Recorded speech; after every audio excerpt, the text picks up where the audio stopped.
नमस्कार स्टूडेंट्स। हम 12th chapter कर रहे हैं हिंदी में, जिसका नाम है दुख। हमने आगे जो अगला वीडियो था, लास्ट वीडियो में हमने पढ़ा था कि दिलीप अंधेरे में निकलता है और उसने देखा कि एक लड़का पकौड़े के टुकड़े कागज़ के टुकड़ों में पकौड़े की ढेरियाँ बनाकर रखी थी। फिर दिलीप ने सोचा कि इस ठंडी रात में हम ही दो व्यक्ति बाहर है। वह इससे उसके पास जाकर ठिठक गया। मनुष्य में कितना अंतर होता है, कितना भेद होता है, परंतु मनुष्य एक चीज है जो कभी कभी भेद की सब दीवारों को लांघ जाती है। दिलीप को समीप खड़े होते देख लड़के ने कहा, एक एक पैसे में एक एक ढेरी। दिलीप उसके पास जाके खड़ा रहता है। ठंडी रात थी, उन दोनों के अलावा वहाँ पे कोई नहीं था और दिलीप को देखकर वो लड़का उसको बोलता है कि एक एक पैसे में एक ढेर है। इसे एक क्षण चुप रहकर दिलीप ने पूछा, सबके कितने पैसे? बच्चे ने उंगली से ढेरियों को गिनकर जवाब दिया, 8 पैसे। हाँ, दिलीप सबकी प्राइस पूछ रहा है, अगर सब लेने हो तो कितने पैसे? तो वो ढेरियों को गिनकर जवाब देता है कि 8 पैसे। दिलीप ने केवल बात बढ़ाने के लिए पूछा, कुछ कम नहीं कर लेगा? सिर्फ उसको लगा कि मैं उससे बात करूं और कुछ जानने को मिले उस बच्चे के बारे में, इसलिए कहा कि और कुछ कम नहीं करोगे इसे? सौदा बिक जाने की आशा से जी प्रफुल्लता बालक के चेहरे पर आ गई थी। वह दिलीप के इस प्रश्न से उठ गई। उसने उत्तर दिया, माँ बिगड़ेगी। मतलब दिलीप ने पहले भाव पूछा तो उसको वो खुश हो गया था कि शायद ये अभी पकौड़े ले लेगा, लेकिन जब उसने कम पैसे का बोला तो वो सोचने लगा। हाँ, उसके मुंह पे निराशा छा गई और वो कहने लगा कि माँ बिगड़ेगी, यानी कि माँ गुस्सा होगी। इस उत्तर से दिलीप द्रवित हो उठ गया और बोला, क्या पैसे माँ को देगा? बच्चे ने हामी भरी। इसने आंसर दिया तो दिलीप को दर्द हुआ, थोड़ा दुख हुआ।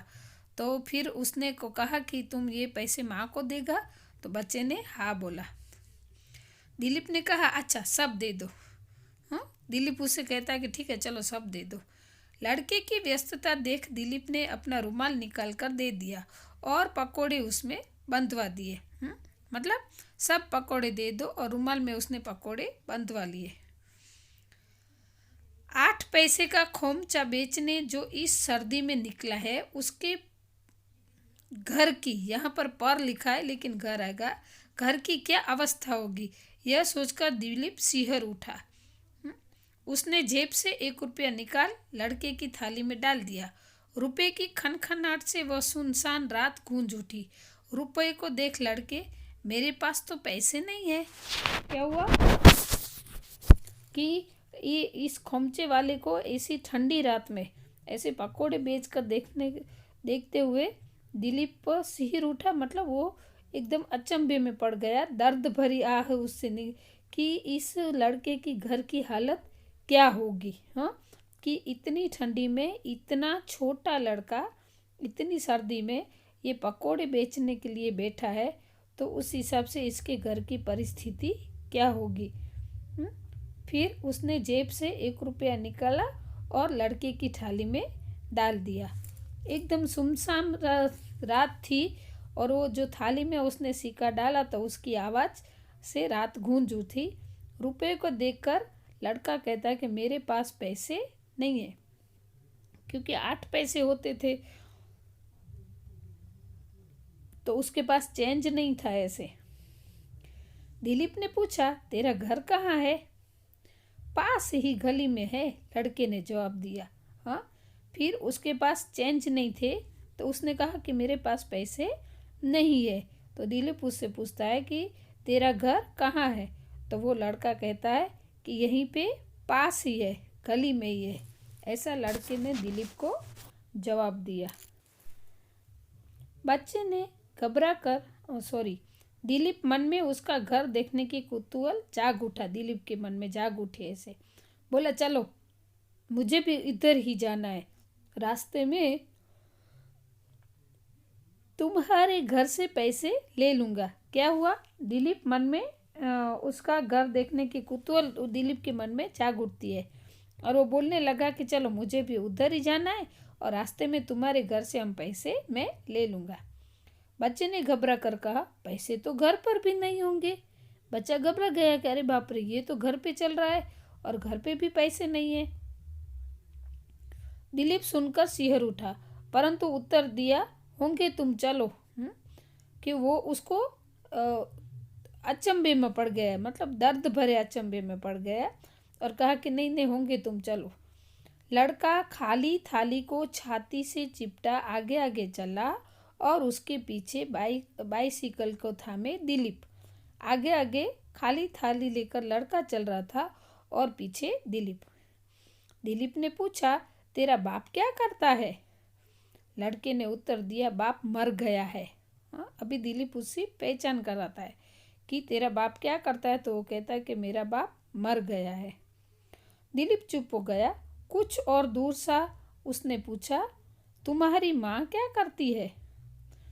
लड़के ने उत्तर दिया, माँ एक बाबू के यहाँ चौका बर्तन करती थी, अब बाबू ने हटा दिया। मतलब मेरी माँ एक बाबू के घर बर्तन और करती थी, पोछे लगाती थी, चौका करती थी ऐसे, लेकिन अब उस बाबू ने हटा दिया, मतलब मना कर दिया।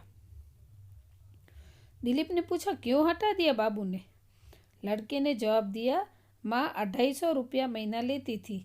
जगतू की माँ ने बाबू से कहा कि वो 200 रुपये में सब काम कर देगी, इसलिए बाबू की घरवाली ने माँ को हटाकर जगतू की माँ को रख दिया।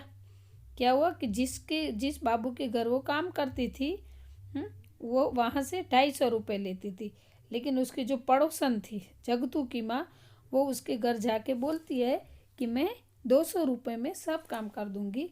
तो उस बाबू की पत्नी ने इस लड़के की माँ को काम से निकाल दिया। दिलीप फिर चुप हो गया। लड़का नंगे पैर गली के कीचड़ में छप छप करता चला जाता था। दिलीप को कीचड़ से बचकर चलने की असुविधा हो रही थी।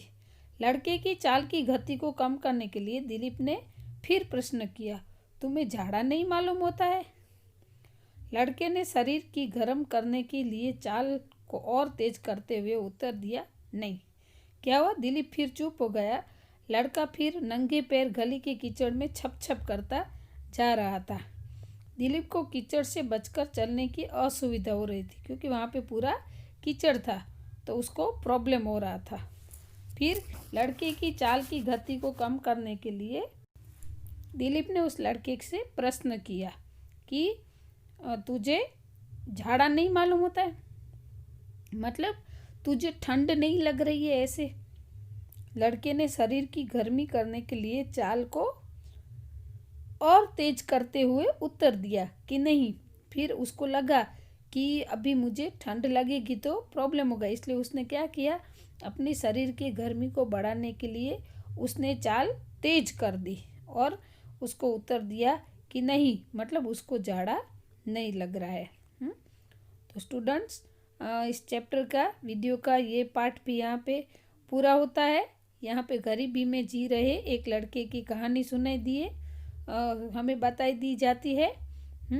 तो अभी इसका जो अगला पार्ट है वो हम नेक्स्ट वीडियो में पढ़ेंगे। हाँ, तब तक आप एक काम करना, ये पूरा चैप्टर अच्छे से पढ़ लेना, तो ये स्टोरी आपको भी अच्छी लगेगी। ठीक है, तो ये वीडियो हम यहाँ पे पूरा करते हैं। अस्तु।